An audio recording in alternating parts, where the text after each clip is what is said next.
নমস্কার। আমরা শুনছি কথাশিল্পী বিমল মিত্রের লেখা উপন্যাস কুড়ি দিয়ে কিনলাম। আসুন শুনে নিই আজকের পর্বে কী আছে।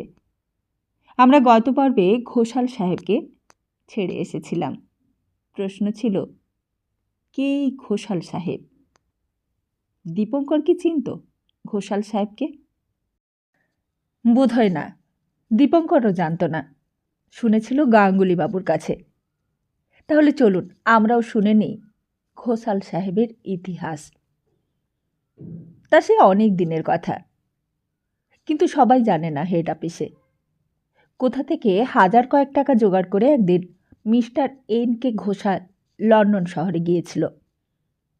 উদ্দেশ্য কিছু একটা হওয়ার। মাস কয়েক গেল সিগারেট খাওয়া আর মদ খাওয়া শিখতে, আর ইস্ট এন্ডে রাত কাটিয়ে ফুর্তি করতে।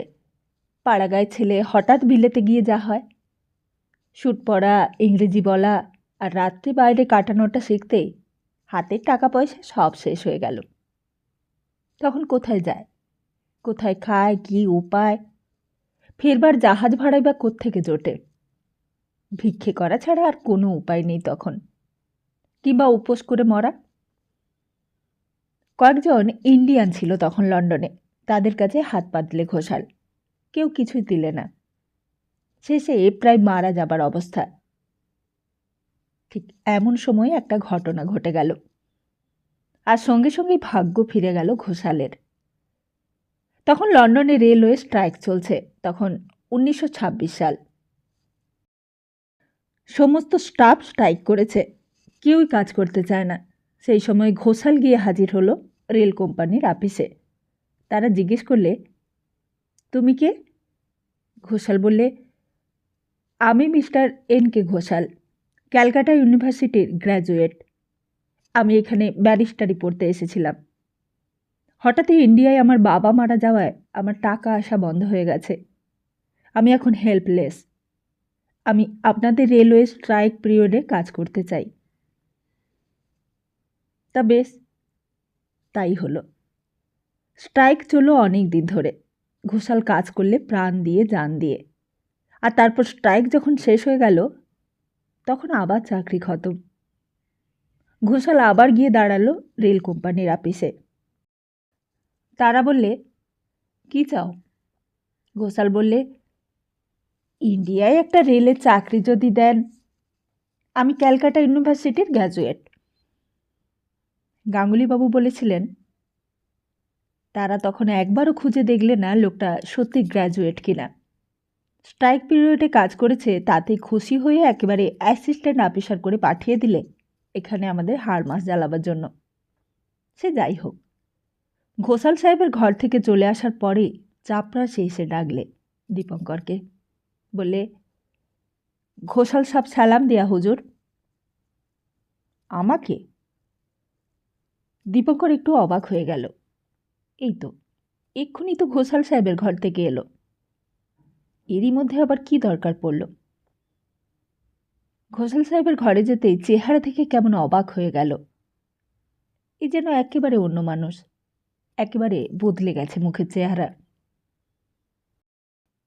আপনি কতদিন চাকরি করছেন? দীপঙ্কর বললে। রবিনসন সাহেবের সঙ্গে আপনার ঘনিষ্ঠতা হলো কি করে? সবই ইংরেজিতে প্রশ্ন। চোস্ত নির্ভুল বিলেতি ইংরেজি, খাস লন্ডন থেকে শেখা নিশ্চয়। যেমন উচ্চারণ তেমনই ইন্টোনেশন। দীপঙ্কর সোজা হয়ে মিস্টার ঘোষালের চোখের উপর চোখ রেখে কথাগুলোর উত্তর দিয়েছিল সেই দিন। বাইরের পোশাক পরিচ্ছদ, পরিষ্কার করে কামানো দাড়ি, নিপাট তেড়ি, সব কিছু কিন্তু যেন বেশ ছদ্মবেশ বলে মনে হচ্ছিল। কারণ ভেতরের পশুটা যেন বাইরের ছদ্মবেশের আড়ালে পুরোপুরি ঢাকা পড়তে পারেনি, যেন তার দাঁত আর নখ দেখা গিয়েছিল। যে লোকটা সাহেবকে তুষ্ট করবার জন্য অনায়াসে নিজেকে সাউথ ইন্ডিয়ান বলে প্রচার করতে পারে, যে লোকটা ওপরওয়ালাকে খুশি করবার জন্য মুখ ফুটে বলতে পারে দেশে দারিদ্র নেই, তার সামনে দাঁড়িয়ে থাকতেও তার ঘৃণা হচ্ছিল। হঠাৎ ঘোষালের চিৎকারে গম গম করে উঠল কামরা। Get out, get out! ক্লার্কের মতন থাকতে চেষ্টা করবেন। যান। তা মিস্টার ঘোষালের সঙ্গে সেই প্রথম সাক্ষাৎ। পরে জীবনে এই মিস্টার ঘোষালের সঙ্গে তাকে বহুবার সাক্ষাৎ সংস্পর্শে আসতে হয়েছে। অদ্ভুত, আশ্চর্য চরিত্রের এই মানুষ। পরে আরেকবার মনে হয়েছিল, এত যে বদনাম তাদের, এত যে নিন্দে, এই সমস্তই বোধহয় এইরকম কয়েকজন লোকের জন্য। ওই কেজি দাসবাবু, নিপেনবাবু, মিস্টার ঘোষাল, রামলিঙ্গম বাবু, অন্তত এদের হাত থেকেও যে মুক্তি পেয়েছে দীপঙ্কর, এর জন্য রবিনসন সাহেবকে কৃতজ্ঞতা জানাতে হয়। পরে দীপঙ্কর অনেক বড় হয়েছিল, কিন্তু সেই দিন মিস্টার রবিনসনকে না পেলে হয়তো তাকে চাকরি ছেড়ে দেবার কথাও বিবেচনা করতে হতো। সন্ধ্যাবেলা জাপান ট্রাফিকের ফাইলগুলো আস্তে আস্তে গুছিয়ে রেখে দাঁড়িয়ে উঠল দীপঙ্কর। বাইরে আপিসের ভেতরে তখনও কয়েকজন কাজ করছে। মিস মাইকেলও অনেকক্ষণ হলো চলে গেছে, মিস্টার রবিনসনও চলে গেছে। আর কোনো কাজ নেই তখন। আবার 1 মিনিট বসল দীপঙ্কর চুপ করে। সারা দিন ধরে কোনো কিছু ভাববারই অবসর ছিল না। এখন যেন সব ভাবনার পাহাড়গুলো মাথায় চেপে বসল একসঙ্গে। এখন হয়তো একটা গাড়ি ছুটে চলেছে কলকাতার রাস্তা দিয়ে। গাড়িটা সোজা উত্তর দিক দিয়ে গিয়ে পড়ল একেবারে যশোর রোডে। তারপর সেই রাস্তা দিয়ে চলতে চলতে অনেক রাত হবে, অনেক সময় গড়িয়ে যাবে। তারপর আবার একটা গাছের ছায়ার তলায় গিয়ে দাঁড়াবে গাড়িটা। সমস্ত পৃথিবী থেকে বিচ্ছিন্ন হয়ে দুটি মানুষ একাত্ম হবে সেইখানে। দুটি আনন্দমূর্তি গ্রহণ করবে একটি বিশ্বাসের স্পর্শ। একজন বলবে তার বিগত জীবনের কথা, আরেকজন শুনে হাসবে, বলবে, কোথায় ছিলে তুমি, আর কোথায় বা ছিলাম আমি, অথচ দুজনে আজ এক হয়ে গেলাম। একজন বলবে, কালীঘাটে যখন ছিলাম তখন একটা বিচিত্র ব্যাপার দেখেছি। কি? বাড়ির উঠোনে একটা আমড়া গাছ ছিল, সেখানে একটা কাক দিনরাত একলা বসে থাকতো। জানো, পাশের বাড়ির একটা ছেলে ছিল তার বন্ধু, ভাত খেয়ে রোজ ভাত দিত কাকটাকে। কেন? কত মানুষের কত রকম নেশা থাকে, তো এও এক রকমের নেশা। ছেলেটাকে? সে এমন কেউ না। তার কথা তোমার হঠাৎ মনে পড়ল যে? এমনি। হঠাৎই চাপরাশিটা ঘরে ঢুকলো, বললে, সাহেব চলে গেছে হুজুর। চাপরাশিটা ভেবেছে এতক্ষণ বুঝি ঘোষাল সাহেবের জন্যই সে বসেছিল। ঘোষাল সাহেবের জন্য সে বসে থাকবে কেন? আবার দাঁড়িয়ে উঠল দীপঙ্কর। সবাই যখন আপিস থেকে চলে যায় তখনই যেন আপিসটা ভালো লাগে। মনে হয় আপিসটা যেন আর আপিস নয়, যেন তখনই নিজের সঙ্গে অন্তরঙ্গ হতে পারা যায়, যেন সে তখন নিঃশব্দে মুখর হয়ে ওঠে নিজের মধ্যে। কিন্তু আর অপেক্ষা করে লাভ নেই। দীপঙ্কর ঘর থেকে বেরোতেই চাপরাশিটা দরজায় তালা চাবি লাগিয়ে দিলেন। তারপর গেটের সামনে যেতেই এক ঝলক ঠান্ডা হাওয়া এসে মুখে লাগল। আকাশে আবার চাঁদ উঠেছে। আর তারপর আবার সেই রাস্তা। এই তো কাছেই তো বউবাজার। একবার ঘুরে গেলে কি এমন ক্ষতি? কিন্তু বউবাজারের সেই গলিটার ভেতরে যেতেই দেখলে লক্ষ্মীদের ঘরে আলো জ্বলছে। খোলা জানালা দিয়ে আলো ঠিকরে এসে পড়ছে বাইরের গলিতে। তাড়াতাড়ি পা চালিয়ে গিয়ে সামনে দাঁড়াতেই থমকে যেতে হলো। একদল চীনে পরিবার কিচিরমিচির করছে। ঘরের চেহারা একেবারে বদলে গেছে, অন্তত ছোট ছোট ছেলে মেয়ে নিয়ে জনকুড়ির একটা ঘর। কাকে কি প্রশ্ন করবে, কে উত্তর দেবে তা বোঝা গেল না। দাতার বাবুরা তাহলে এখান থেকে উঠে গেছে? এই কদিনের মধ্যে এত পরিবর্তন হয়ে গেল?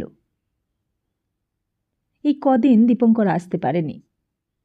সেই টাকার কথা বলতে এসেছিল। তারপর দীপঙ্কর চলে গেল থানায়। ইয়েস বাবু, কি চান আপনি? দাতার বাবুর ওয়াইফ এখানে থাকতো। তারা কোথায় গেল? তারা কেউই কিছুই বলতে পারলে না। একজন পুরুষ উঠে এলে বাইরে, ভাঙা ইংরেজিতে যা বললে তার মানে দাঁড়ায় এই যে তারা 1 মাস হলো এখানে এসেছে। আগে কারা এখানে ছিল সে জানে না। আর কি কেউ জানে? কেউ বলতে পারবে? কে বলতে পারে তার হদিস তারা বলতে পারলে না। বললে, আশেপাশে জিজ্ঞেস করে দেখো, যদি কেউ খবর রাখে। আশেপাশেই বা কাকে চেনে দীপঙ্কর? এই পাড়ায় আগে তো কারোর সঙ্গেই কথা বলেনি, কারোর সঙ্গেই আলাপ পরিচয় নেই।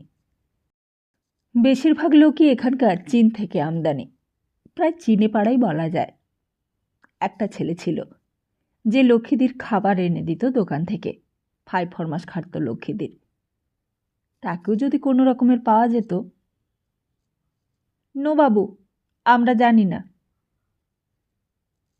হতাশ হয়ে বেরিয়ে আসছিল দীপঙ্কর।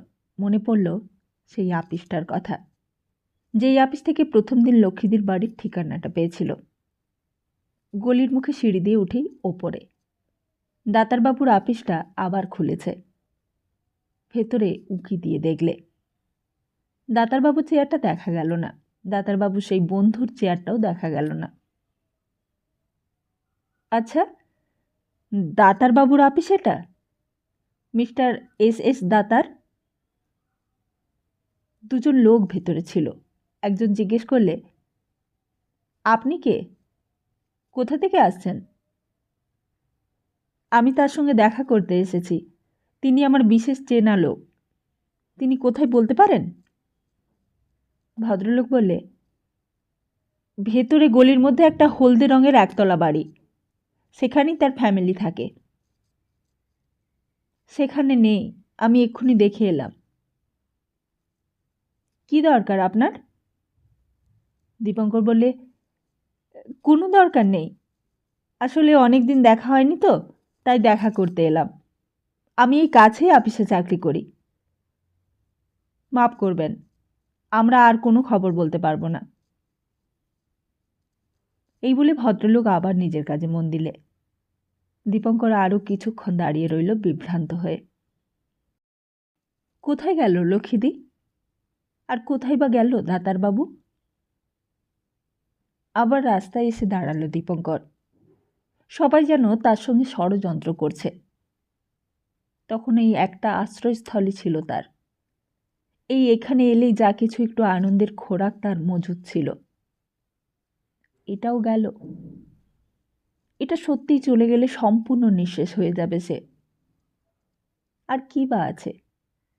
আজ যেন দীপঙ্করের কিছুই নেই, শুধু বাড়ি আর আপিস, আপিস আর বাড়ি। আবার হাঁটতে আরম্ভ করলে। হাঁটার মধ্যে একটা আনন্দ আছে যেন। তখন আর নিজেকে নিঃসঙ্গ বলে মনে হয় না। মনে হয় সে তো চলছে। গন্তব্যস্থানের উদ্দেশ্যে তার যাত্রা বুঝি শেষ হয়নি। আর পৃথিবীতে এত রাস্তা আছে, এত পথ আছে যে এক জীবনে হেঁটে তা শেষও করা যায় না। গন্তব্যস্থান থাক আর নাই থাক, পথ যতক্ষণ আছে ততক্ষণ গন্তব্যস্থানও একটা আছে। আর পথের যখন শেষ নেই তখন গন্তব্যস্থানেরও শেষ নেই। সূর্যোদয় থেকে সূর্যাস্ত পর্যন্ত হেঁটে হেঁটেই একটা জীবন অনায়াসে ফুরিয়ে দেওয়া যায়। হাঁটতে হাঁটতে কোথায় কত দূর এসে পড়েছিল তারও কোনো খেয়াল ছিল না। হঠাৎই ভিড়ের আভাস পেতে যেন সম্বিত ফিরে এলো। অনেক লোকের ভিড়, অনেক চিৎকার, একেবারে হুড়মুড় করে ছুটে চলেছে সবাই। ভিড়ের স্রোত বয়ে চলেছে দীপঙ্করের দুই পাশে। একজনকে জিজ্ঞেস করতে খানিকটা বোঝা গেল রবি ঠাকুর লেকচার দিতে এসেছেন। রবীন্দ্রনাথ ঠাকুর। বহুদিন আগে কালীঘাটের মন্দিরে এসেছিল তিনি, মা দেখিয়ে দিয়েছিল। দীপঙ্কর তখন অনেক ছোট। কিরণের সঙ্গে রাস্তায় রাস্তায় পৈতে বিক্রি করে বেড়ায়, আর 2-1 পয়সা হাতে পেলে বেগুনি আর আলুর চপ কিনে খায়। খানিক পরে ব্যাপারটা বোঝা গেল। টাউন হলে মিটিংয়ের ব্যবস্থা হয়েছিল, কিন্তু লোকের ভিড়ে জায়গা না হওয়ায় সবাই মনুমেন্টের তলায় গিয়ে হাজির হচ্ছে। কি ভীষণ ভিড়! জীবনে এত ভিড় কখনো দেখেনি দীপঙ্কর। বহুদিন আগে সিআর দাস মারা যাবার পরেও এত লোক হয়নি। সমস্ত ধর্মতলাটা যেন ভর্তি হয়ে গেছে মানুষের মাথায়। দীপঙ্করও গিয়ে দাঁড়ালে এক কোণে। কদিন আগেই হিজলি জেলখানায় দুজন খুন হয়ে গিয়েছিল পুলিশের গুলিতে, সন্তোষ মিত্র আর তারকেশ্বর সেন। হিজলি জেলের ভেতরে তাদের গুলি করে মারা হয়েছে। যেদিন আলিপুরের সেশন জজ মিস্টার গার্লিক আইসিএসকে গুলি করে খুন করা হয়েছিল, সেদিনই হিজলি জেলের ভেতরে তারা আলো দিয়ে সাজিয়েছিল। তারপর আর কোনো কথা নেই। গুলির ওপর গুলি চলল জেলের ভেতর। কলকাতায় এলো তাদের দুজনের মৃতদেহ। মিছিল করে নিয়ে গিয়েছিল কেওড়াতলা শ্মশানে। দীপঙ্কর দেখতে লাগলো ভিড়ের চেহারা। মার পা ছুঁয়ে প্রতিজ্ঞা করেছে সে। তবুও সব কানে এলো। বিচ্ছিন্ন বিপর্যস্ত দীপঙ্কর দূর থেকেই দেখতে লাগলো শুধু। কিন্তু এ কোন রবীন্দ্রনাথ ঠাকুর? ছোটবেলাকার সেই চেহারার সঙ্গে তো এর মেলে না। রবীন্দ্রনাথের দুই পাশে দুজন দাঁড়িয়ে আছে, একদিকে সুভাষ বোস আর একদিকে জে এম সেনগুপ্ত। রবীন্দ্রনাথের নাকের কাছে অক্সিজেন ধরা আছে।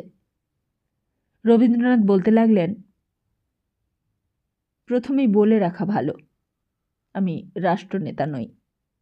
আমার কর্মক্ষেত্র রাষ্ট্রিক আন্দোলনের বাইরে। কর্তৃপক্ষদের কৃত কোনো অন্যায় বা ত্রুটি নিয়ে সেটাকে আমাদের রাষ্ট্রীয় খাতায় জমা করতে আমি বিশেষ আনন্দ পাইনি। এই যে হিজলির গুলি চালানোর ব্যাপারটা আজ আমাদের আলোচ্য বিষয়, তার শোচনীয় কাপুরুষতা ও পশুত্ব নিয়ে যা কিছু আমার বলবার, সে কেবল অপমানিত মনুষ্যত্বের দিকে তাকিয়ে। এত বড় জনসভায় যোগ দেয়া আমার শরীরের পক্ষে ক্ষতিকর, মনের পক্ষে উদ্ভ্রান্তিজনক।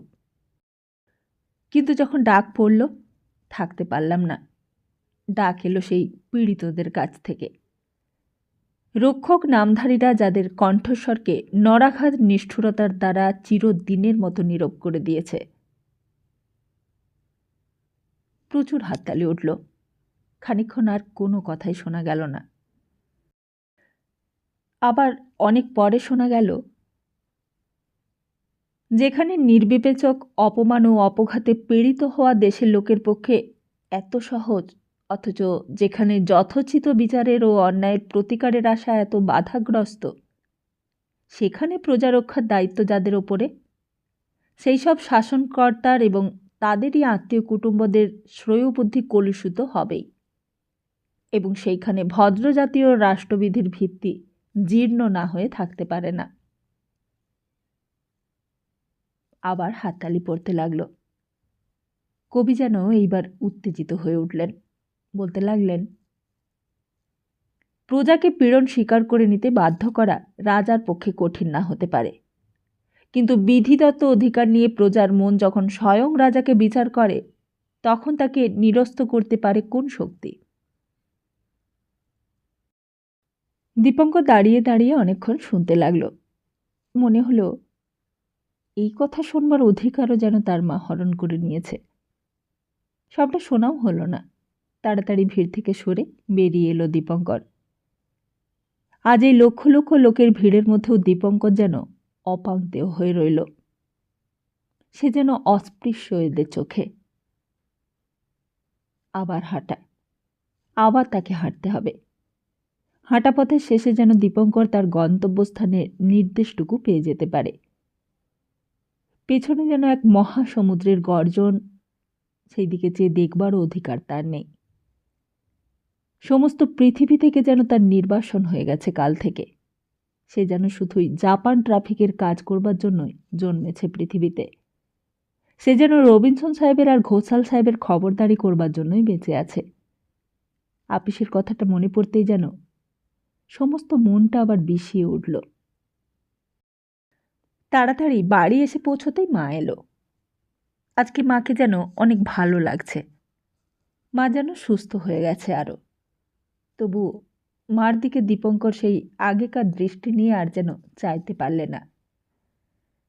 মা যেন সেই আগেকার মা আর নেই।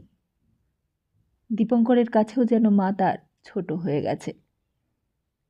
কেন তাকে দিয়ে অমন প্রতিজ্ঞা করিয়ে নিলে? কেন তাকে এমন বিচ্ছিন্ন করে দিলে পৃথিবী থেকে? মার ওপরেও যেমন তার কর্তব্য আছে, সকলের ওপরেই তো আছে।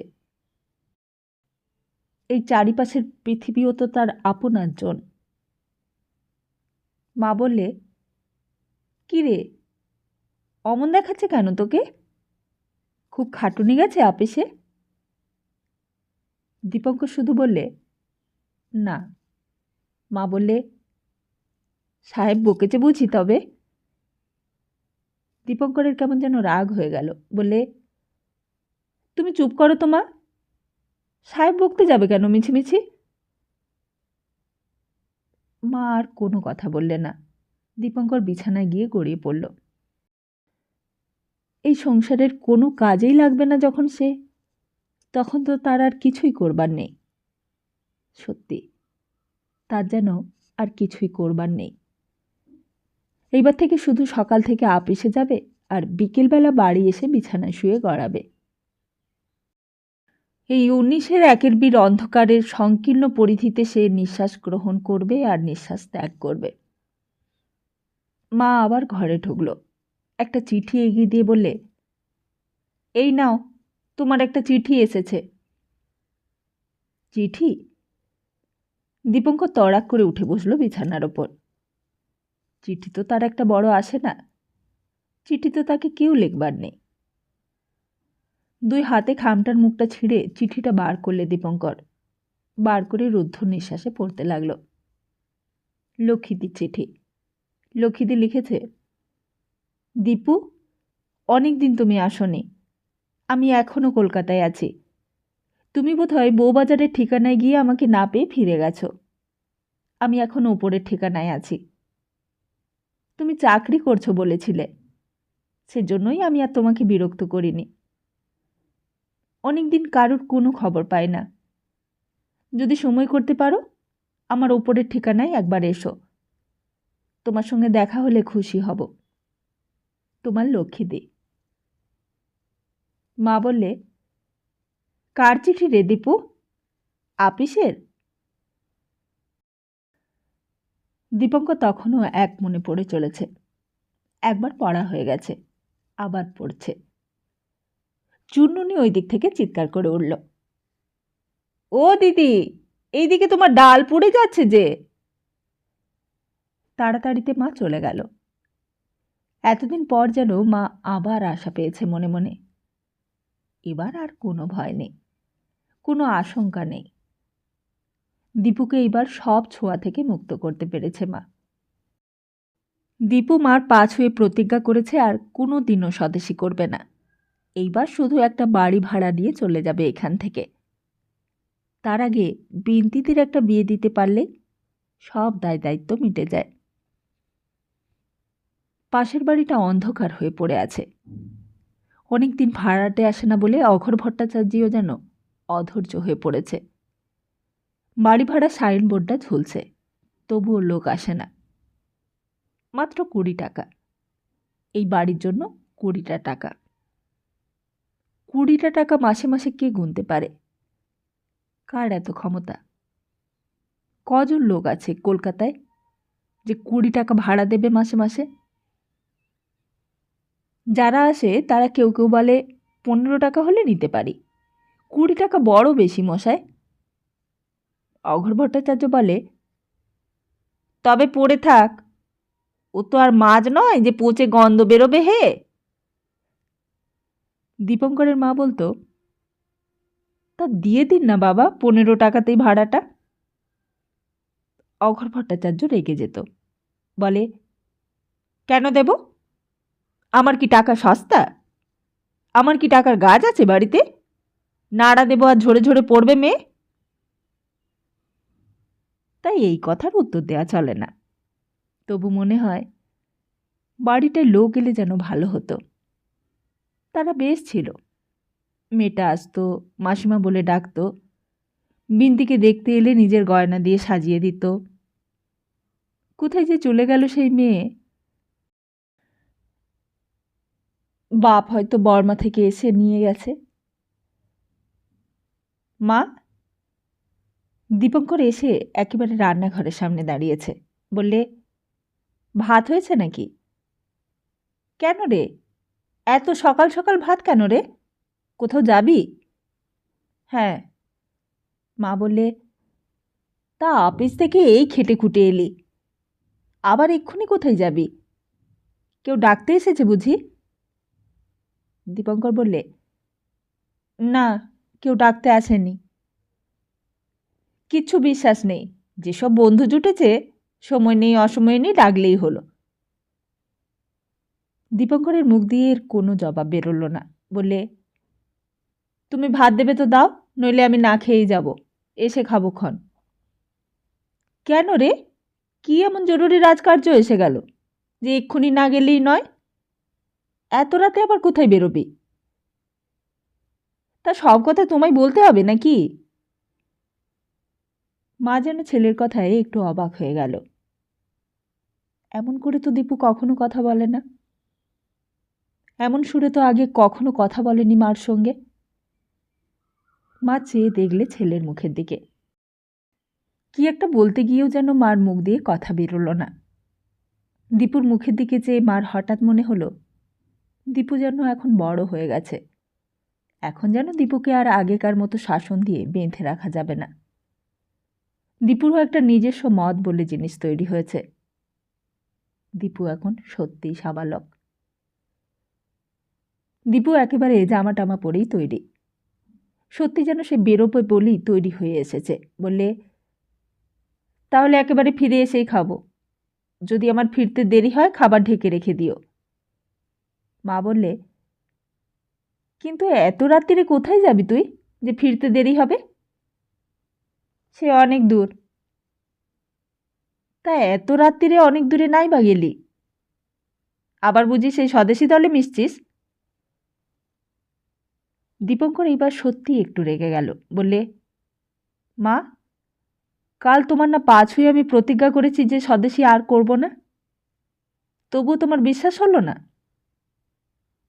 মা বললে, আমি তোমার ভালোর জন্যই বলি বাবা, নইলে আমার কি? আমি আর কদিন, একদিন তোমারও ছেলে পুলে হবে, সেই দিন বুঝবে সন্তান কি জিনিস। কথাটা থেকে কোনো কান দিলে না দীপঙ্কর। সেই লেখার কথাটা মনে পড়ল। উদ্দেশ্য পূর্ণ না হওয়া পর্যন্ত চক্র ত্যাগ করিব না। পিতা মাতা ভ্রাতা ভগিনী গৃহ পরিবার কাহারও স্নেহের বন্ধনে আবদ্ধ থাকিব না। নেতার আদেশে চক্রের কাজ বিনা প্রতিবাদে করিয়া যাইব। যদি এই শপথ পালনে অক্ষম হই, তবে পিতা মাতা ব্রাহ্মণ ও সর্বদেশের দেশপ্রেমিকদের অভিশাপ যেন আমাকে ভস্ম করিয়া ফেলে।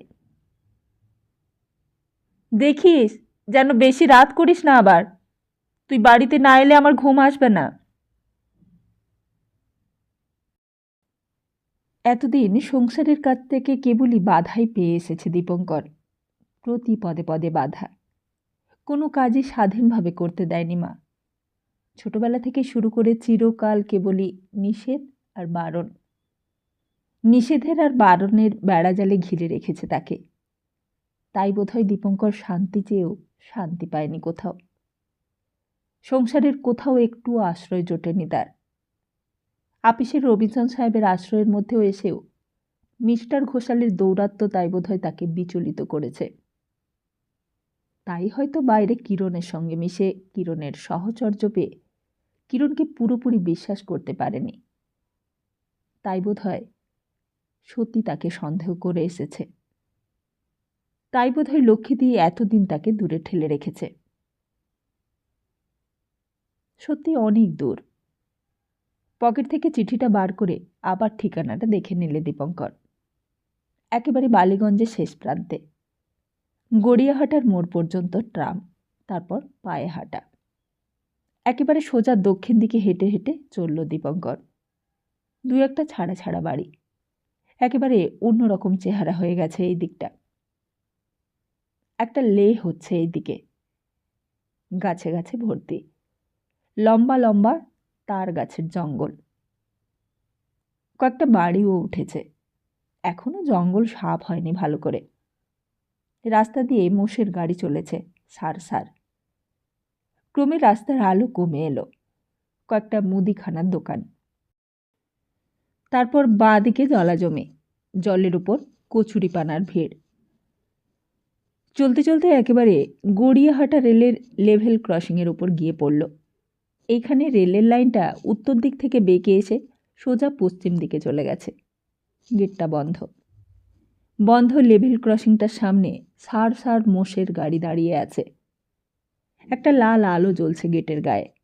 পাশেই লম্বা নর্দমা, ব্যাং ডাকা শব্দ আসছে কানে। পাশে হয়েছে একটা বুদ্ধ মন্দির। মন্দিরের ভেতর থেকে পুজোর ঘণ্টার শব্দ আসছে ঢং ঢং করে। দীপঙ্কর চিনতে পারলে ভূষণ দাঁড়িয়ে আছে। ভূষণ মালি, হাতে সবুজ হ্যান্ড সিগন্যাল ল্যাম্প।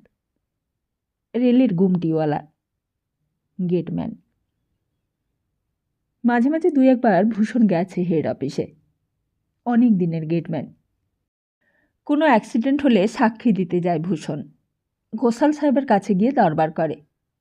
এদিকে বালিগঞ্জ ওয়েস্ট কেবিনের কেবিনম্যান করালিবাবুও চেনা লোক, আর স্টেশন মাস্টার মজুমদার বাবু আছে বালিগঞ্জ স্টেশনে। হঠাৎই একটা প্যাসেঞ্জার ট্রেন হুস করে চলে গেল। পায়ের তলার মাটি কেঁপে উঠল থরথর করে, আর তারপরেই গেটটা খুলে গেল। অন্ধকারের মধ্যেই মোষের গাড়িগুলো সার চলতে লাগলো। গলায় টুনটুন করে ঘণ্টা বাজছে সব। দীপঙ্করও চলতে লাগলো।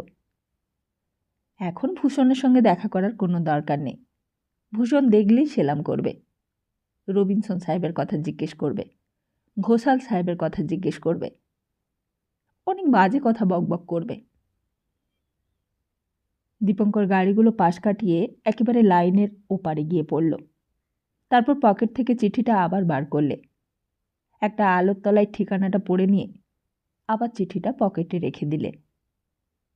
রাস্তায় এক ভদ্রলোক বললে, কত নম্বর বললেন? দীপঙ্কর বললে, 53। ওইদিকে দেখুন, ওই বাড়িটা হলো 50 নম্বর। তাই এরপর আর খুঁজতে অসুবিধে হয়নি। অন্ধকারের মধ্যে একটা লম্বা তালগাছ চুপ করে দাঁড়িয়ে আছে, তারই তলায় বাড়িটা। পাশেই একটা মাঠ। বাড়ি দরজায় কড়া নাড়তেই লক্ষ্মীদি নিজে এসে দরজা খুলে দিয়েছিল। অন্ধকারে প্রথমে একটু চিনতে কষ্ট হয়েছিল লক্ষ্মীদের। এই কদিনের মধ্যে যেন বড় হয়ে গিয়েছিল দীপঙ্কর, আর তাছাড়া প্যান্ট পরা দীপঙ্করকে লক্ষ্মীদি চিনবেই বা কেমন করে? তোমার চিঠি এক্ষুনি পেলাম লক্ষ্মীদি। লক্ষ্মীদি বললে, আয়, ভেতরে আয়। লক্ষ্মীদি আগে আগে যাচ্ছিল, দীপঙ্কর তার পেছনে। গলিটা অন্ধকার, রাতও অনেক হয়েছে। দীপঙ্কর জিজ্ঞেস করলে, এখানে কবে এলে লক্ষ্মীদি? লক্ষ্মীদি যেতে যেতে বললে, প্রায় 1 মাস হলো। তারপর একটা ঘরের সামনে এসে দুইজনে দাঁড়ালো। লক্ষ্মীদি যেন কি ভাবলে এক মুহূর্ত। একবার চেয়ে দেখলে দীপঙ্করের দিকে। একটা অস্পষ্ট আতঙ্ক যেন লক্ষ্মীদের মুখের চেহারায় ভেসে উঠল। যেন কি বলতে গিয়েও মুখ দিয়ে বেরোচ্ছে না। দীপঙ্কর বড় কাছাকাছি দাঁড়িয়ে আছে, একেবারে লক্ষ্মীদের গা ঘেঁষে। লক্ষ্মীদি হয়তো থমকে দাঁড়িয়েছে কিছু বলবার জন্য, কিন্তু কিছুতেই বুঝি বলতে পারছে না। দীপঙ্কর একবার কি বলতে গেল, লক্ষ্মীদি। লক্ষ্মীদি বললে, চুপ, আস্তে। দীপঙ্করের মনে হলো লক্ষ্মীদি যেন এক মহা সমস্যায় পড়েছে। চারিদিকে অন্ধকার, কাছাকাছি কোনো আলো নেই কোথাও। পাশেই উঠোনের উপরে একটা তাল গাছ সোজা মাথা উঁচু করে আকাশে গিয়ে ঠেকেছে। মাটির উঠোন, চারিদিকে উঁচু পাঁচিল ঘেরা। পাঁচিলের ওই পারে জল জায়গা থেকে বোধহয় ব্যাঙ ডাকছে। লক্ষ্মীদি গলাটা নিচু করে বললে, তুই কি এমন সময় এলি? দীপঙ্করও আস্তে আস্তে বললে, তোমার চিঠিটা যে আপিস থেকে এসে তবে পেলুম। তারপর মা বললে খেয়ে বেরোতে, তাই একেবারে খেয়েই বেরোলাম। তারপর একটু থেমে বললে, তাহলে আমি না হয় এখন যাই? পরে নয়তো বেলাবেলি একদিন আসব। না, দাঁড়া, তোকে তো আমিই আসতে বলেছিলুম। তা হোক, তার জন্য তুমি ভেবো না, সে আমি না হয় আরেকদিন আসব। তারপর হঠাৎ যেন মনে পড়ল, বললে, কালকে হঠাৎ দাতারবাবুকে দেখলুম লক্ষ্মীদি। দাতারবাবু কি এখনো লুকিয়ে লুকিয়ে বেড়াচ্ছে? আমি ডাকলুম, উত্তর দিলেন না। কি হয়েছে? লক্ষ্মীদি সেই কথার কোনো উত্তর দিলে না। দীপঙ্করকে বললে, এদিকে আয়। এই বলে অন্য একটা গলি দিয়ে অন্যদিকে নিয়ে গেল। এদিকটাও অন্ধকার। লক্ষ্মীদি আগে আগেই চলেছে। কেমন যেন সমস্ত জিনিসটা রহস্য বলে মনে হলো দীপঙ্করের কাছে। কোথায় সেই বউবাজারের চিনে পাড়া, আর কোথায় এই গড়িয়াহাটা লেভেল ক্রসিং। এই দিকটা ঢাকুরিয়া। এত জায়গা থাকতে এখানে কেন এলো? সেই লক্ষ্মীদি কত বড় লোকের মেয়ে, কত টাকা পয়সা ছিল। ভুবনেশ্বর বাবুর কত টাকা, কত বড় জায়গায় বিয়ে হতো তার।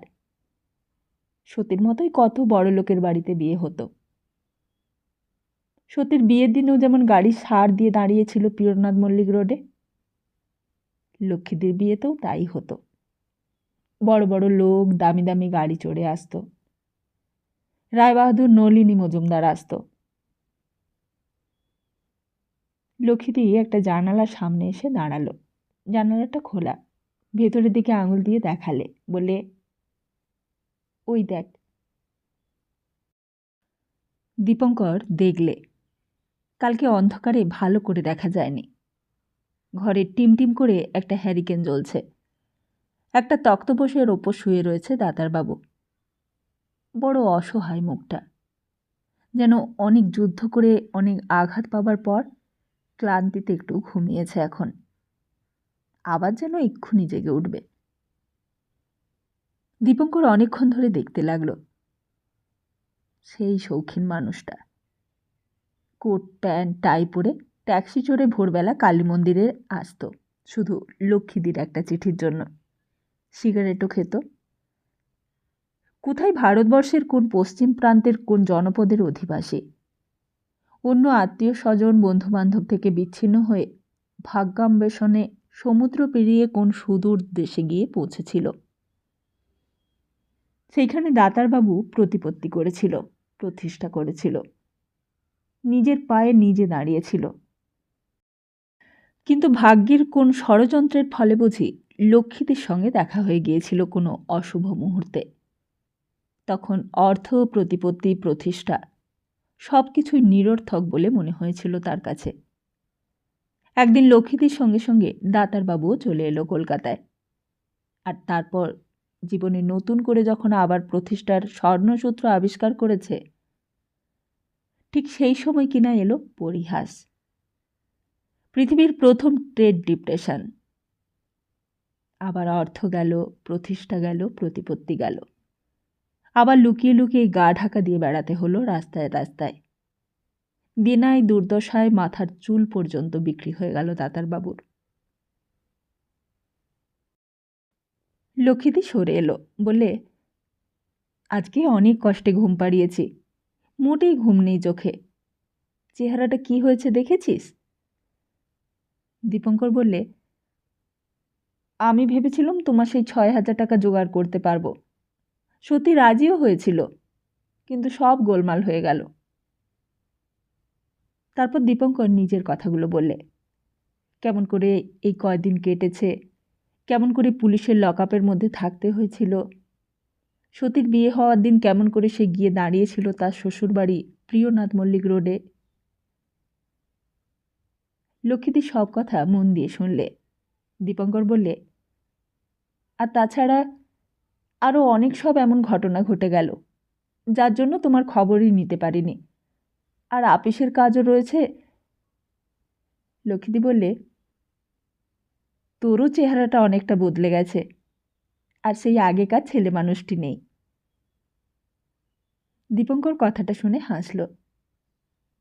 ছোটবেলাকার কথা লক্ষ্মীদির তাহলে এখনো মনে আছে?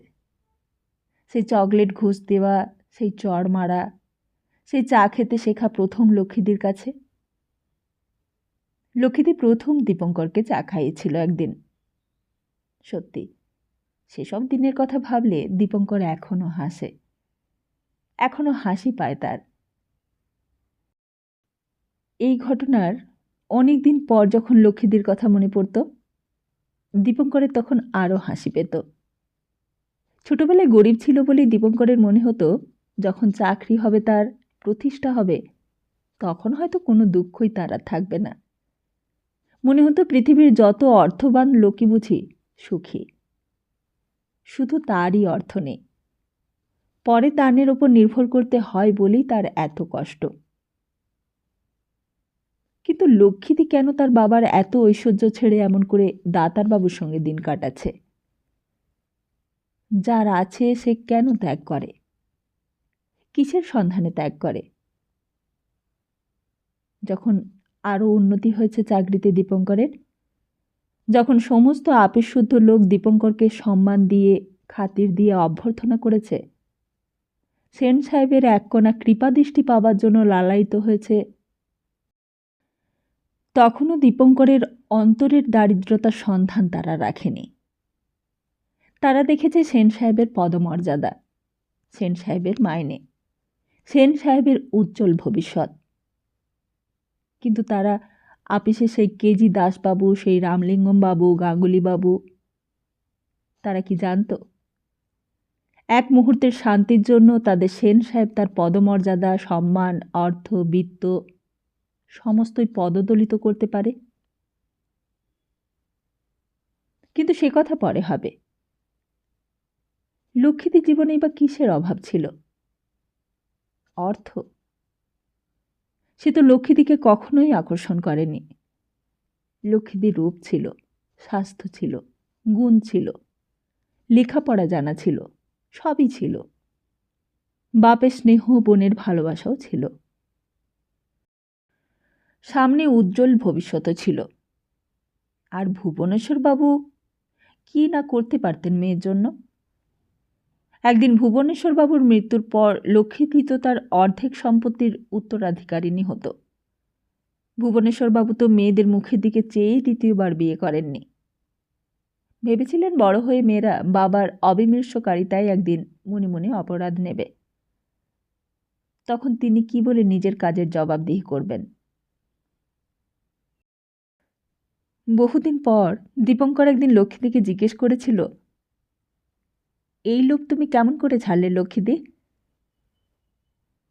তখন লক্ষ্মীদি তার দুর্দশার শেষ সীমান্তে এসে পৌঁছেছে। রোজ খাবার সংস্থানও জোটে না। শহরের প্রান্তের একেবারে বাইরের ভাঙা বাড়ির তলায় ময়লা শতছিন্ন কাপড়ে লজ্জা ঢাকতে হয় লক্ষ্মীদিকে। তবুও কখনো কাঁদতে দেখিনি, মুখ ভার করতে দেখিনি। ছেঁড়া কাপড়টা সেলাই করে পরত ঘুরিয়ে ফিরিয়ে। সে এক চরম দুর্দশার দিন গেছে লক্ষ্মীদের। সত্যি বলো না, কেমন করে এত ঐশ্বর্যের লোভ ছাড়তে পারলে তুমি? তোমার অনুতাপ হয় না? লক্ষ্মীদি বলেছিল, শম্ভুকে যদি তুই ভালো করে চিনতিস তাহলে এই কথা জিজ্ঞেস করতিস না। কিন্তু দাতার বাবু তোমায় কি দিয়েছে? শুধু তো অভাব আর অনটন ছাড়া আর কিছুই তোমাকে দিয়েছে কি কোনোদিন? লক্ষ্মীদি কথাটা শুনে সেদিন হেসেছিল, বলেছিল, তুই বাইরের লোক, তুই তো সে কথা বলবি। আমার বাবা দেখলেও ওই কথাই বলতো।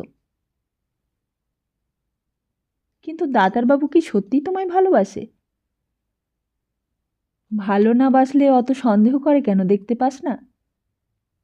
তোর সঙ্গে মিশি বলে ওর সন্দেহ, জানিস?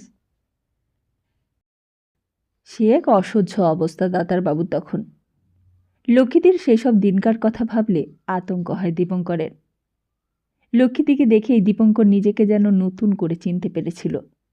সমস্ত দুঃখের মধ্যে অবিচল থাকার শিক্ষা লক্ষ্মীদির কাছেই পেয়েছিল দীপঙ্কর। আর সত্যি, সমস্ত সুখের মধ্যেও অশান্তির সর্বগ্রাসী দাহনে জ্বলার যে সুখ, সে সতীর কাছেই জেনেছিল দীপঙ্কর। কিন্তু সেই সব কথাও পরে হবে। মনে আছে সেই দিন গড়িয়াহাটে লেভেল ক্রসিংয়ের ধারের সেই লক্ষ্মীদের বাড়িতে লক্ষ্মীদের সব ব্যাপার শুনে দীপঙ্কর কেমন নিষ্প্রভ হয়ে গিয়েছিল। তখনও কিন্তু জানতে পারেনি কেমন করে বউবাজারের চিনেপাড়ার বাড়িটা থেকে আবার এখানে আসতে হলো, এই জলা জমির ভাঙা বাড়িটাতে। হ্যারিকেনের টিমটিমে আলোয় দাতারবাবুর ঘুমন্ত ক্লান্ত বিভ্রান্ত চেহারাটা দেখেই দীপঙ্কর খানিকক্ষণ নির্বাক হয়ে গিয়েছিল। শুধু আগের দিন শ্মশানের বাইরে গঙ্গার ঘাটের ধারে দাতারবাবুর পরিবর্তনটা অন্ধকারে ভালো করে বোঝা যায়নি, কিন্তু এখন যেন বড় মর্মান্তিক লাগলো দাতারবাবুকে দেখে। কেন এমন হলো? লক্ষ্মীদি বললে, এদিকে আয়, সব বলছি। অনেক কষ্টে ঘুম পাড়িয়েছি একটু আগে। দীপঙ্কর বললে, কেন, দাতারবাবু ঘুমোয় না নাকি? না, ডাক্তার বলে ঘুমোলেই ভালো হয়ে যাবে, যত ঘুমোবে তত ভালো। মোটেই ঘুম পাড়াতে পারি না, সমস্ত দিন রাত কেবলই ভাবে, ভেবে ভেবেই ওইরকম মাথাটা গরম হয়ে গেছে, পাগলের মতো অবস্থা। আর একটু বাড়লে একেবারে পাগল হয়ে যাবে। কি ভাবে না তো? লক্ষ্মীদি বললে, ভাবে আমি ওকে আর ভালোবাসি না। সে যে ওর এক পার্টনার ছিল, যার সঙ্গে ব্যবসা করেছিল, তাকে কেবল সন্দেহ করে। সে কি? হ্যাঁ, সে বেচারি অনেক কষ্টে 6,000 টাকা ধার করে ওর সব দেনা মিটিয়ে দিয়েছে। বউবাজারে যত বাড়ি ভাড়া বাকি ছিল সব শোধ করে দিয়েছে। এখন বলতে গেলে আর কোনো ধার নেই আমাদের। কিন্তু এই আরেক উপসর্গ এসে জুটেছে। দীপঙ্কর বললে, কালকে রাত্রিরে তাই আমার যেন কেমন সন্দেহ হলো দাতারবাবুকে দেখে। সেই অত রাত্রিরে শ্মশানের গঙ্গার ঘাটে গিয়ে বসে আছেন, মনে হলো যেন জলের ভেতরে নামছেন। আমি ডাকতেই পালিয়ে গেলেন। লক্ষ্মীদি বললে, সেজন্যই তো চোখে চোখে রাখি কেবলই আত্মহত্যা করতে চায়। কিন্তু তুমিই বা একলা সামলাবে কি করে? হঠাৎ একটু চোখের আড়াল হলেই বেরিয়ে যায়। কাল যখন বাড়ি এলো তখন অনেক রাত বোধ হয় 1টা। আমারও খুব ভয় হচ্ছিল, কিছুতেই ঘুম আসে না। তারপর ওই রেলের লেভেল ক্রসিংটা, ওটার জন্য আরও বেশি ভয় করে। কেন? আরে অনেক অ্যাক্সিডেন্ট হয়েছে ওখানে। লাইন পার হতে গিয়ে অনেকেই ট্রেনের তলায় কাটা পড়েছে। মাথার তো ঠিক নেই, হয়তো কখন অন্যমনস্ক হয়ে রেল লাইনের ওপর দিয়ে হাঁটবে, আর ওই দিক দিয়ে যে ট্রেন আসছে তার হয়তো খেয়ালই থাকবে না। দীপঙ্কর বললে, তা এত জায়গা থাকতে এখানেই বা ঘর ভাড়া নিতে গেলে কেন লক্ষ্মীদি? আর কোথাও ঘর পেলে না? লক্ষ্মীদি বললে, কিন্তু এত সস্তায় তো আর কোথাও বাড়ি পাওয়া যাবে না রে। মাত্র 1খানা ঘর। আরও 1খানা ঘর আছে বটে, কিন্তু সেটাকে ঠিক 1খানা ঘর বলা চলে না। শুধু দেওয়াল আছে চারিদিকে এই পর্যন্ত। সেই ঘরেই লক্ষ্মীদি বসালে দীপঙ্করকে। পাশের ঘরে দাতারবাবু অঘরে ঘুমোচ্ছে। লক্ষ্মীদি একে একে সব বলতে লাগলো ঘটনাগুলো। লক্ষ্মীদি বললে, এই জন্যই তোকে ডেকে পাঠিয়েছিলুম। দীপঙ্কর বললে, আমার দ্বারা কি সাহায্য হবে তুমি বলো? তুমি যা বলবে আমি তাই করতে পারি। আমি তো এখন আপিসে চাকরি করছি, আমার মাইনেও বেড়ে গেছে এই কয়দিনে। লক্ষ্মীদি হঠাৎ বললে, এটা কি রে, তোর মানি ব্যাগ? মানি ব্যাগটা কখন প্যান্টের পকেট থেকে পড়ে গিয়েছিল দীপঙ্কর টের পায়নি। দীপঙ্কর বললে, ওতে মাত্র 12 আনা পয়সা আছে। তারপর একটু থেমে বললে, তোমার টাকার দরকার থাকে তো বলো লক্ষ্মীদি, আমি টাকা দিতে পারি। লক্ষ্মীদি বললে, না রে, টাকার আমার দরকার নেই, সব অনন্ত দেয়। অনন্ত কে? লক্ষ্মীদি বললে, শম্ভুর বন্ধু, ও যাকে এত সন্দেহ করে। কেন সন্দেহ করে কেন? লক্ষ্মীদি হেসে বললে, কে জানে, অনন্ত না থাকলে আর কোথায় থাকতুম বলতো? অনন্ত না থাকলে আজকে তো ওকে জেলে যেতে হতো। অনন্তকে দোষ দেওয়া সহজ, কিন্তু অনন্ত ছিল বলেই তো আজকে টিকে আছি। সে বেচারির সংসারে কেউ নেই, কার জন্য করতে যাবে সে এত? তার কিসের দায়? আমি তো তার কেউ না, তবু এত কেন করে? অনন্তর কথা বলতে বলতে লক্ষ্মীটি যেন হঠাৎ উত্তেজিত হয়ে উঠল। প্রায় তো বউবাজার থেকে আমাদের পথে বসবার অবস্থা হয়েছিল, জানিস কি অবস্থা তখন আমাদের? তখন আমার হাতে একটাও পয়সা নেই যে কিছু কিনে খাই। গয়নাগুলো তখন একে একে সব বিক্রি হয়ে গেছে। বাড়িওয়ালা এসে বাড়ি ভাড়া তাগাদা করে আর শুধু হাতে ফিরে যায়। কদিন আর শুধু হাতে ফিরবে সে? তারপর আমি একলা। সবাই কেমন যেন সন্দেহ করত, মারহাট্টি ভদ্রলোকের বাঙালি বউ, এটাই বা কীরকম? তবু ভাগ্যিস চিনে পাড়ায় ছিলুম, তাই রক্ষে। আমি তো ভালো করেই জানতুম কাকাবাবু আমাকে খুঁজবে, আর একবার খবর পেলেই ধরে নিয়ে যাবে। তাই অনেক কষ্ট করেও সব মুখ বুজে সহ্য করতুম। লক্ষ্মীদি তারপর হঠাৎ বললে, তোর খাওয়া হয়ে গেছে? দীপঙ্কর বললে, আমি খেয়ে তবে এসেছি, এক্ষুনি বললুম তো। আমার এখনো খাওয়া হয়নি, অনন্ত এলে তবে একসঙ্গে খাবো। অনন্তবাবুও কি তোমার এখানে খায় নাকি? আমার এখানে খাবে না তো কোথায় খাবে? আমার এখানেই খায়, এখানেই শয়। আর এখানে ছাড়া তো খাবার থাকবার জায়গাও নেই তার। তারও তো কেউ নেই কলকাতায়। তাছাড়া এই বাড়ি ভাড়া, এই এখানকার সংসার খরচ, সেই তো সবই চালাচ্ছে। সেজন্যই তো শম্ভুর যত রাগ তার ওপর। দীপঙ্কর কথাগুলো শুনছিল, কোনো মন্তব্য করলে না। একদিন দেখেছিল ভদ্রলোককে সেই বউবাজারের ঘরে। কিন্তু লক্ষ্মীদি। কি রে, বল। দীপঙ্কর বলবে না মনে করেও একবার জিজ্ঞেস করলে, অনন্তবাবু কি করেন? লক্ষ্মীদি বললে, কোত্থেকে অনেক ধারটার জোগাড় করে একলা আমাদের এই দেনা টেনা সব শোধ করে দিয়েছে। এখন সারাদিন ওই খুচরো টুকিটাকি উপায় করে, অর্ডার সাপ্লাই করে। শম্ভু ছোটবেলাকার বন্ধুও। দীপঙ্কর জিজ্ঞেস করলে, এখানে এসে খাবে আজ? হ্যাঁ, রোজ খায়, এটাই তো ওর বাড়ি। তাই এক্ষুনি আসবে নাকি? এখনও আসতে পারে, আবার 1-2 ঘন্টা পরেও আসতে পারে। সে এলে একসঙ্গে দুইজনে খাবো। নানা জায়গায় ঘোরাঘুরি করতে হয় কিনা তাকে। আজকাল ক্যাপিটাল না থাকলে ব্যবসা করা যে কি শক্ত তা আর জানবি কি করে তুই। অনন্ত বলে, বাজার নাকি ভীষণ খারাপ, ধারে জিনিস দেবার জন্য লোক খোসামত করছে, কিন্তু কিনবে কে? কিনবার লোকই নেই। তাহলে আমি উঠি লক্ষ্মীদি, আমাকে তো আবার অনেক দূরে যেতে হবে। উঠবি কেন? এত তাড়া কিসের? অনন্ত আগে আসুক, অনন্ত এলে তারপর না হয় যাস। আর কি খবর বল? তোদের পাড়ার মাসিমা কেমন আছে? আর সেই মেয়েটা, ওই বিনতি না কি নাম, তার বিয়ে হয়ে গেছে? অনেক কথাই গড়গড় করে জিজ্ঞেস করলে লক্ষ্মীদি। অনেক খবর নিলে, সতীর কীরকম বিয়ে হলো, নেমন্তন্ন করেছিল কিনা, শ্বশুরবাড়ি কোথায়, অনেক কথা। হঠাৎই দীপঙ্কর বললে, আচ্ছা লক্ষ্মীদি। কি রে, ওকে তুমি এই বাড়িতে শুতে দাও কেন? কাকে? ওই অনন্তবাবুকে।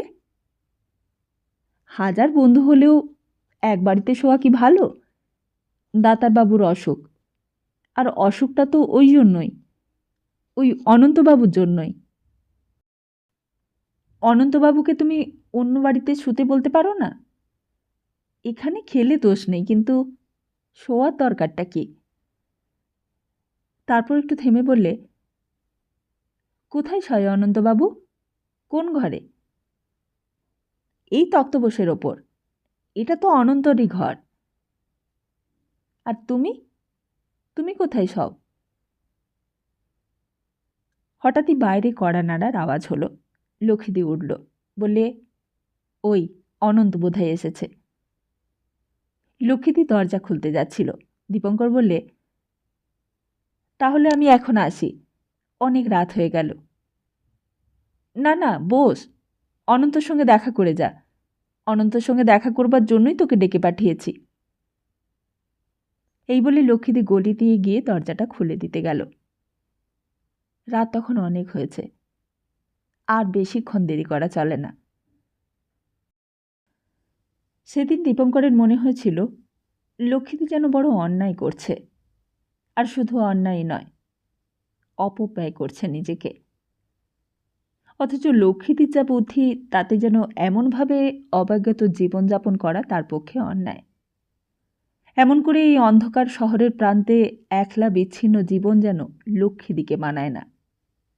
লক্ষ্মীদি এর চেয়েও কোনো বড়, কোনো মহৎ জীবনের জন্য যেন তৈরি হয়েছিল। যা হতে পারত তা আলাদা কথা, কিন্তু এত দারিদ্রতার মধ্যেও লক্ষ্মীদি যে কী করে মুখের হাসি অম্লান রাখতে পেরেছে, তাতেই দীপঙ্কর সেদিন অবাক হয়ে গিয়েছিল। আর সেই অনন্তবাবু? অনন্তরাও ভাবে, আর শিবশঙ্কু দাদার দুজনেই বহুদিনকার বন্ধু। পরে দীপঙ্কর সব শুনেছিল। দুজনেই এক হোটেলে থাকত, একসঙ্গে ব্যবসা করত। কোম্পানির দায় দায়িত্ব সমস্তই ছিল দাতার বাবুর, কিন্তু শেয়ার দুজনেরই সমান সমান। অনন্তরায়ের ব্যবসা খুচরো ব্যবসা, খুচরো কারবারের মালিক। অর্ডার সাপ্লাই করে অল্প মূলধন নিয়ে। হঠাৎ 500 মণ সর্ষের তেল সাপ্লাই করতে হবে, তাতেও আছে। আবার 1 টন ছোলা সাপ্লাই করতে হবে ফোর্ট উইলিয়ামে, তাতেও আছে। হাতে যা কাজ আসবে তাতেই রাজি। আর দাতার বাবু ছিল ইম্পোর্ট এক্সপোর্টের কারবার। বহুদিন আগে একদিন কলকাতাকে কেন্দ্র করে ভারতবর্ষের বাণিজ্যের চাকা ঘুরতে আরম্ভ করেছিল। একদিন রাজপুতানা থেকে এসেছিল মারোয়ারিরা, পাঞ্জাব থেকে এসেছিল শিখ, ইংল্যান্ড থেকে এসেছিল ইংরেজরা, চায়না থেকে এসেছিল চীনেম্যান, আর হিন্দুস্থানি, বিহারি, পার্সি ভোরা মুসলমান। সকলের জন্যই কলকাতার রাজধানীতে নিরঙ্কুশ নিমন্ত্রণের স্থায়ী বন্দোবস্ত ছিল। বাঙালিরা সরকারি চাকরি করেছে, সওদাগরি আপিসে গোলামি করেছে, হাতের লেখা ভালো করেছে, টাইপ রাইটিং শিখেছে, স্কুল মাস্টারি করেছে। কিন্তু বড়বাজার অঞ্চলটা রেখে দিয়েছিল ওদের জন্য খোলা রাস্তা। সেখানেই একদিন প্রথম এসেছিল অনন্তরাও ভাবে, আর তারপর এসেছিল বর্মা ফেরত দাতার বাবু। তাহলে আজকের মতো এখানেই শেষ করি। খুব তাড়াতাড়ি আসছি আগামী পর্ব নিয়ে। ততদিন ভালো থাকুন, সুস্থ থাকুন, আর সবাইকে ভালো রাখুন। হ্যাঁ, আগামী পর্বে আমরা জানব কে এই অনন্তরাও ভাবে। অবশ্যই জেনেছি যে দাতার বাবুর বন্ধু, কিন্তু লক্ষ্মীদির সাথে কিসের সম্পর্ক, সেটা জানতে হলে একটু অপেক্ষা তো করতেই হবে। তাহলে আজ আসি, নমস্কার।